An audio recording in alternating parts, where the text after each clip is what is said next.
యోహాను సువార్త 14వ అధ్యాయం 6వ వచనము. యేసు, నేనే మార్గమును సత్యమును జీవమును, నా ద్వారా తప్ప ఎవడును తండ్రి యొద్దకు రాడు.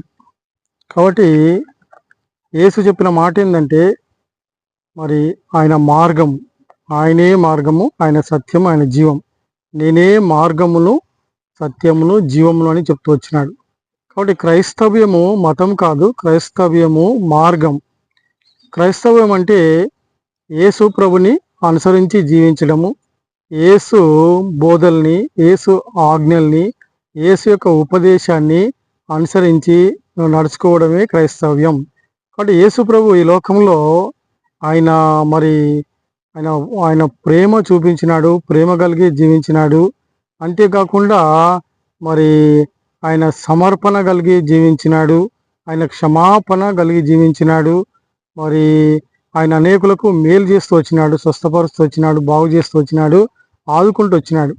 కాబట్టి క్రైస్తవుల జీవితంలో ప్రాముఖ్యంగా ఏంటంటే, నిన్ను వలె నీ పొరుగువాన్ని ప్రేమించడము, అంతేకాకుండా క్షమాపణ గుణాన్ని కలిగి ఉండడము, సమర్పణ గుణాన్ని కలిగి ఉండడము, అంతేకాకుండా మరి పరిశుద్ధ జీవితాన్ని జీవించి ఆ నూతన రాజ్యాన్ని, పరలోక రాజ్యాన్ని స్వాధీనం చేసుకోవడమే.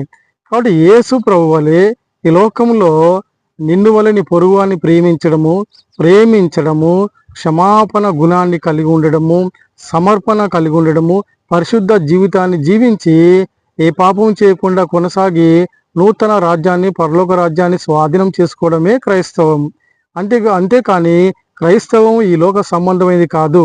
క్రైస్తవ్యము అది మతం కాదు, మార్గం.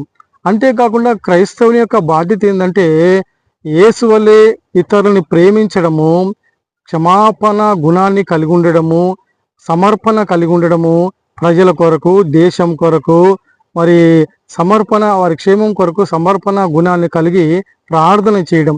కాబట్టి క్రైస్తవులు చేసే పని ఏంటంటే, దేశ క్షేమం కొరకు, ప్రజల క్షేమం కొరకు, కుటుంబ క్షేమం కొరకు నిరంతరం ప్రార్థన చేస్తారు, వారి క్షేమాన్ని కోరుకుంటారు. అందుకనే దేవుని మాట ఈ రీతిగా చెప్తా ఉంది, మరి రాజుల కొరకు, అధికారుల కొరకు, ప్రజలందరి కొరకు ప్రార్థన చేయాలి.